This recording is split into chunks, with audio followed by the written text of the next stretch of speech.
One way to think about reality is that it isn't a fixed objective structure but an electromagnetic bandwidth of information. Everything operates through frequencies, and our experience exists within a specific range of that spectrum.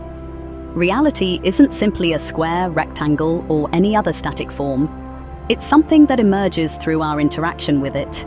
In that sense, it's almost like a holographic construct, continuously projecting and rebuilding itself as we engage with it, functioning as a kind of living, divine organism.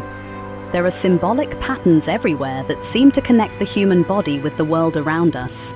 Words like heaven, head, earth, and heart appear to reflect deeper relationships. The heart chakra is associated with green, just as trees, grass, and much of nature are green. The throat chakra is associated with blue, much like the sky. The human body itself can be viewed as a reflection of the natural world. Our cells represent the building blocks of the self. The lymphatic system resembles the Earth's oceans. Blood flows like rivers of life. Mycelium mirrors the nervous system, and vegetation functions like the lungs of the planet.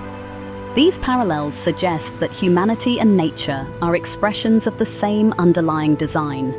Even the word human can be interpreted symbolically. In television and digital imaging, hue and saturation describe the qualities of light and color. Hue represents the visible light spectrum, from red to violet, while saturation determines the richness of color.